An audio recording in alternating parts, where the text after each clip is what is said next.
Good morning बच्चों। कल जैसा कि मैंने आपसे बताया हुआ था कि हम लोग इतिहास के साथ एक नई कहानी शुरू करते हैं। तो आज हम लोग क्या करेंगे, थोड़ा सा इंट्रो के बारे में हम लोग बात करते हैं और फिर हम लोग क्लास भी आगे स्टार्ट करेंगे।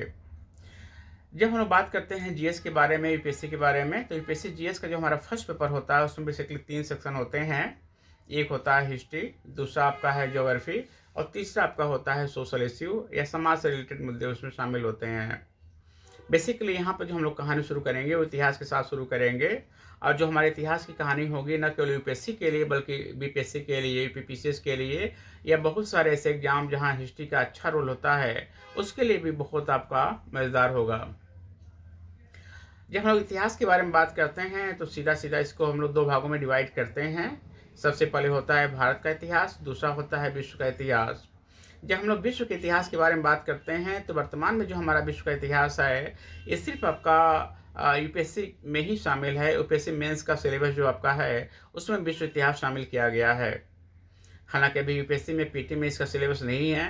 और जब हम बात करते हैं अदर स्टेट पीसीएस के बारे में तो वहाँ पर भी आपका इसका उल्लेख अभी नहीं किया गया है। तो जब हम लोग बात करते हैं आपका यूपीएससी के बारे में, फर्स्ट पेपर के बारे में, तो वहाँ हिस्ट्री का जो मैंने बताया कि 2 सेक्शन आपका है, एक वर्ल्ड हिस्ट्री है, दूसरा इंडियन हिस्ट्री है। तो उसमें दोनों को शामिल किया गया है। वर्ल्ड हिस्ट्री की कहानी हम लोग बाद में बात करेंगे। यदि हम लोग इंडियन हिस्ट्री के बारे में बात करते हैं तो सीधा सीधा वो आपका जो इंडियन हिस्ट्री है उसको 3 भागों में डिवाइड किया गया है। पहला होता है एंशिएंट हिस्ट्री, दूसरा होता है मिडवल और तीसरा होता है मॉडर्न। जब हम बात करते हैं इंटरेस्ट के आधार पर तो थोड़ा सा एंशिएंट और मिडवल बच्चे थोड़ा सा उससे दूर भागते हैं। लेकिन जब हम लोग बात करते हैं मॉडर्न हिस्ट्री के बारे में, राष्ट्रवाद के बारे में, बात करते हैं भगत सिंह और गांधी जी के बारे में, तो कहीं न कहीं इन लोगों को मॉडर्न इंडिया पढ़ना बहुत अच्छा लगता है। और दूसरी बड़ी बात आपका ये है कि यदि हम लोग प्रीलिम्स के बारे में बात करते हैं तो प्रीलिम्स में मैक्सिमम जो क्वेश्चन आपके आते हैं वो आपका आधुनिक भारत के इतिहास से आते हैं। और यदि हम लोग मेंस के बारे में बात करते हैं तो मेंस में भी बेसिकली जो हमारे क्वेश्चन बनते हैं वो आधुनिक भारत के इतिहास से ही बनते हैं। क्योंकि आधुनिक भारत के इतिहास से क्वेश्चन भी बनते हैं और वहाँ पढ़ने में बच्चों को आनंद भी आता है। इसीलिए एक सामान्य धारणा है कि हर कोचिंग में जो इतिहास पढ़ाने की कहानी शुरू की जाती है ये आधुनिक भारत के इतिहास से ही शुरू की जाती है। तो हम लोग भी कहानी जो शुरू करेंगे आपका वो आधुनिक भारत के इतिहास के साथ ही शुरू करेंगे। लेकिन आगे बढ़ने से पहले कुछ और चीज़ों के बारे में हम लोग चर्चा कर लेते हैं। जब हम लोग बात करते हैं इतिहास के बारे में कि इतिहास पढ़ने का तौर तरीका क्या होता है, तो मैंने बहुत बार आपको समझाया है कि इतिहास पढ़ने का जो सबसे सटीक हमारा फार्मूला होता है, इसको हम लोग बोलते हैं 5W+1H।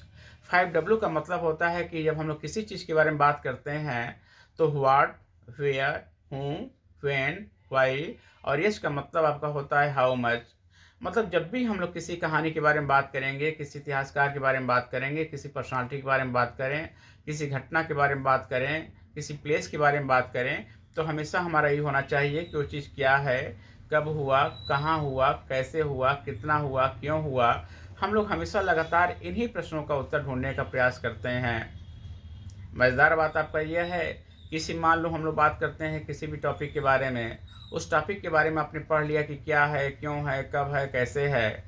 लेकिन यदि एग्ज़ाम देने आप गए और पूछ दिया उसमें ये चीज़ कहाँ पर है, तो पता चला कि आपने कब, क्यों, कैसे, कितना पढ़ लिया था लेकिन कहाँ है आपने नहीं पढ़ा हुआ था, फिर क्वेश्चन आप सही नहीं कर पाते हो। तो कहने का तात्पर्य ये आपका है कि इतिहास के जो भी पहलू होते हैं, जैसा कि मैंने आपको बताया कि 5W+1 से इसका पालन जब आप करिएगा तो नो डाउट इतिहास की जो हमारी तैयारी है बिल्कुल मुकम्मल हो जाती है। कहानी जो हम लोग शुरू करेंगे यहाँ पर वो आधुनिक भारत के इतिहास के साथ शुरू करेंगे। अब एक क्वेश्चन ये उठता है कि आधुनिक भारत के इतिहास में हमें क्या पढ़ना चाहिए, कैसे पढ़ना चाहिए। तो जब हम बात करते हैं आधुनिक भारत के इतिहास के बारे में, आप सबको पता है कि बिपिन चंद्रा की बहुत अच्छी किताब आती है आधुनिक भारत का इतिहास। आपको क्या करना है, सिर्फ उसी किताब को फॉलो करना है, इसके अलावा कुछ और पढ़ने की आपको आवश्यकता नहीं है। जब हम बात करते हैं एनसीईआरटी के बारे में तो बेसिकली जो हमारा एनसीईआरटी है उसको भी बिपिन चंद्रा ने ही लिखा हुआ है। और बिपिन चंद्रा की जो दूसरी किताब में जो बता रहा हूँ वो जो आती है ओरिएंट लॉन्गमैन पब्लिकेशन से, बेसिकली वो किताब एनसीईआरटी का ही संवर्धित रूप है, परिष्कृत रूप है।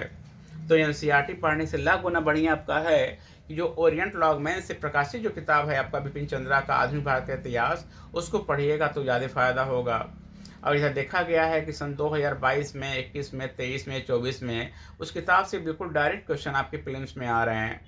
तो जब क्वेश्चन वहाँ से डायरेक्ट प्रीलिम्स में आ रहे हैं तो ऑब्वियस सी बात है कि और कहीं जाने की आवश्यकता नहीं है। रही बात मेंस के बारे में, तो मेंस के बारे में हम आपको इतना नॉलेज दे देंगे कि आंसर राइटिंग कैसे करते हैं, कंटेंट मतलब कितना चाहिए, उसके बारे में आपको चिंता करने की आवश्यकता नहीं होनी चाहिए।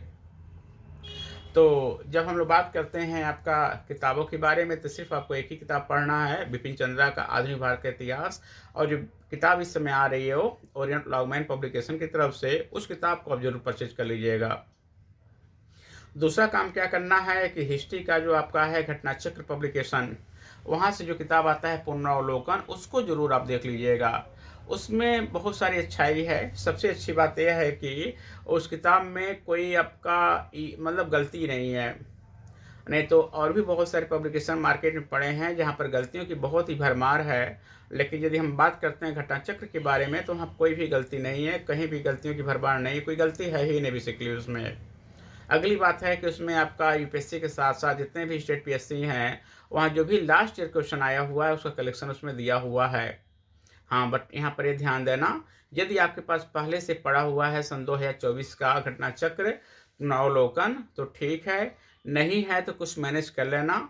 अभी नया मत खरीदना, क्योंकि आज आपका 22 जनवरी है, संभवतः 15 फरवरी के आसपास से उसका नया एडिशन 2025 का मार्केट में आ जाएगा। जब खरीदना ही है तो बिल्कुल हम 2025 का नया एडिशन खरीदेंगे।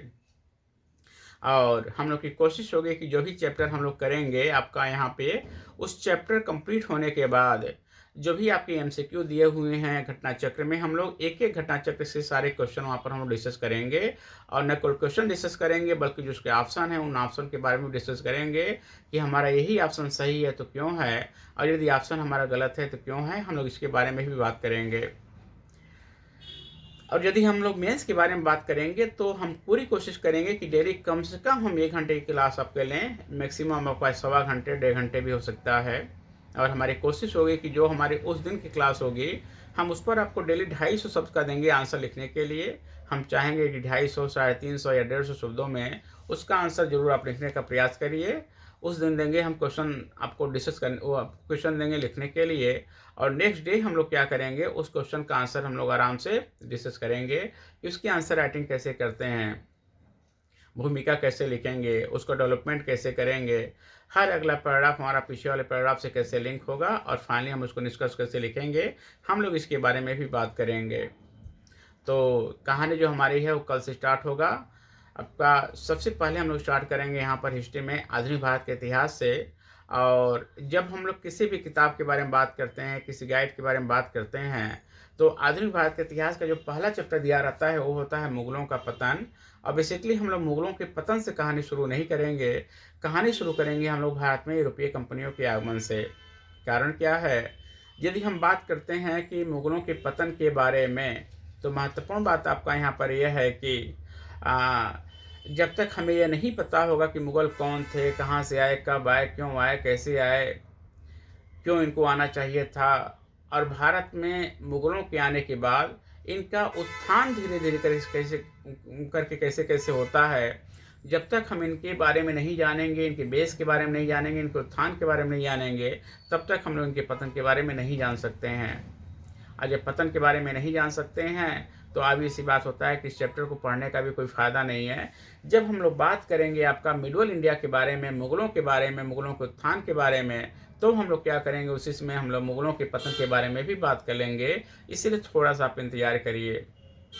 प्रॉब्लम यह है ना, किताब लिखना आसान होता है, क्योंकि जब आप किताब पढ़ते हो तो किताब के राइटर को फ़ोन करके नहीं पूछते हो कि सर समझ में नहीं आ रहा, आप मुझे समझा दीजिए।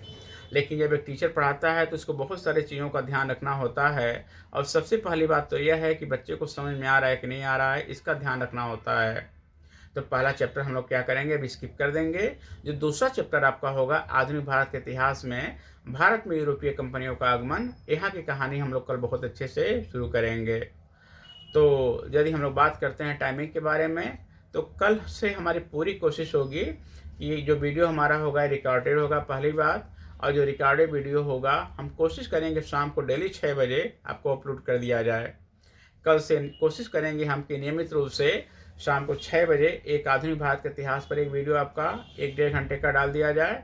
और आज रात से ही आपका जो मैंने शुरू किया हुआ है यूपीएससी प्राइम टाइम, ये रात में 9 बजे आपका अपलोड हो जाया करेगा। तो 2 चैनल बिल्कुल आपको फिक्स हो चुके हैं। एक शाम को 6 बजे आपका आधुनिक भारत के इतिहास के बारे में, और दूसरा रात में 9 बजे आपका prime time, UPSC prime time के बारे में, जिसमें आपको करंट से संबंधित घटनाओं के बारे में जानकारी मिलेगा, जो आपको प्रीलिम्स में, मेंस में और यहाँ तक इंटरव्यू में भी बहुत काम आएंगे। तो हम उम्मीद करते हैं कि सबसे पहले 2 किताब की व्यवस्था कर लीजिएगा। पहला आपका है बिपिन चंद्रा का आधुनिक भारत का इतिहास, ओरिएंट लॉन्गमैन प्रकाशन का, और दूसरा घटना चक्र है। तो उसमें जो चैप्टर दिया होगा भारत में यूरोपीय कंपनियों का आगमन, हम चाहेंगे कि एक बार उसको अच्छे से आप देख लीजिए, और फिर कल हम लोग क्या करेंगे, मिलते हैं। यदि आपकी तरफ से कोई सुझाव है, कोई कमेंट है, तो ज़रूर बताइएगा। आपका स्वागत होगा। Thank you.